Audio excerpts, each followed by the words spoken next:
लगा हुआ था तो स्क्वायर भी लगाएंगे, तो एल स्क्वायर हो गया यहाँ पे और यहाँ हो गया टी स्क्वायर, यानी हो गया एम एल स्क्वायर और टी की पावर -2 होती है। ठीक है, वो स्क्वायर छूट गया था, तो एम एल स्क्वायर टी की पावर -2 होती है। ये विमा होती है गतिज ऊर्जा की। ठीक है, अब जानते हो कि गतिज ऊर्जा हो चाहे कार्य हो चाहे जो भी ऊर्जा हो, उन सभी की विमाएं एम एल स्क्वायर टी की पावर -2 ही होगी। ठीक है, और कोई भी विमा नहीं होगी, क्योंकि ऊर्जा का मात्रक सेम होता है, कार्य का मात्रक सेम होता है, तो उसकी विमा भी सेम होगी। ठीक है, चलिए 17 नंबर आपको बताते हैं। 17 नंबर जड़त्व आघूर्ण। हालांकि ये अभी आपने नहीं पढ़ा है, लेकिन आप फर्स्ट ईयर में थोड़ा और आगे जाओगे तो अभी आप पढ़ोगे जड़त्व आघूर्ण क्या होता है। जड़त्व आघूर्ण को लिखते हैं आई से। आई बराबर होता है sigma M R square. I बराबर क्या होता है? Sigma M R square. यानी किसी भी वस्तु का जड़त्व आघूर्ण उस वस्तु के द्रव्यमान तथा घूर्णन अक्ष के बीच की दूरी के वर्ग के गुणनफल के बराबर होता है।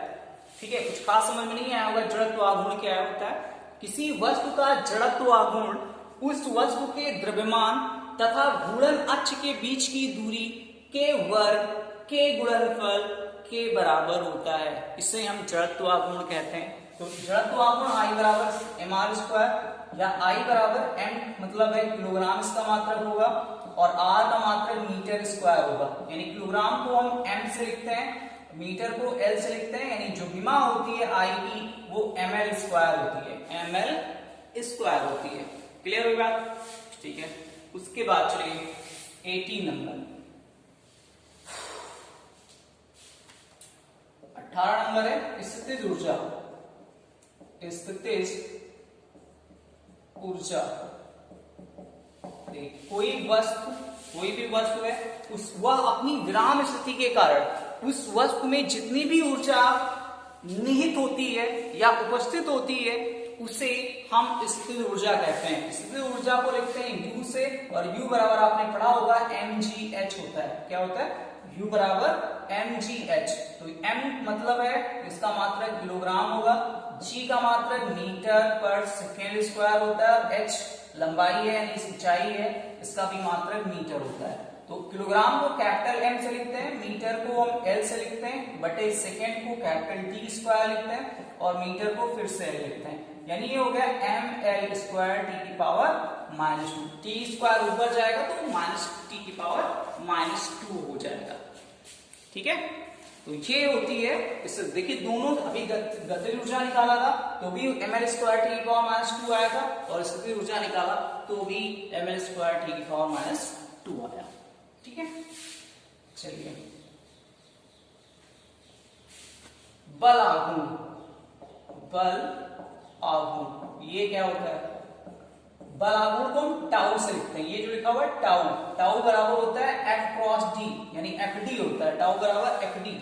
अब बल आघूर्ण होता क्या है? देखिए किसी वस्तु को पर बल लगाकर, किसी वस्तु पर बल लगाकर उसको उसके अक्ष के परितः घुमाने की प्रवृत्ति को बल आघूर्ण कहते हैं। जैसे आप लोग लट्टू नचाते हो तो लट्टू क्या है? लट्टू अपने अक्ष पे नाचता है ना। उस पर आपने लत्ती से उसको पीटा, जैसे आपने पीटा तो क्या हुआ? उस पर बल लगाया और उसको उसके अक्ष के परितः घुमाया, तो वहां पे जो बल लगा रहे हो, ठीक है, लट्टू पे, तो वो बल आघूर्ण है। क्या है?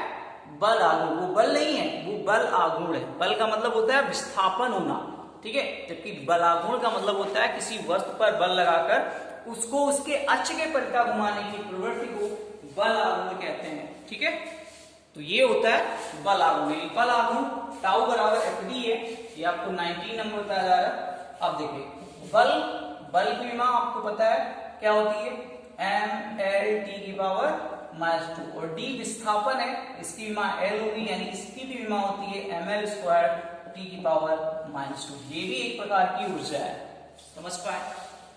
ठीक है, उसके बाद आता है पृष्ठ तनाव। 20 नंबर पे आता है पृष्ठ तनाव।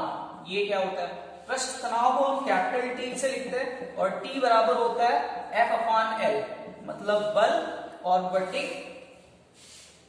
अल्फा लंबाई। ठीक है, तो बल का मात्रक या बल की विमा ml टी की पावर -2 होती है और L की विमा कैपिटल L होती है, यानी L से L कैंसिल हो जाए तो m टी की पावर -2। ये है पृष्ठ तनाव। अब पृष्ठ तनाव होता क्या है?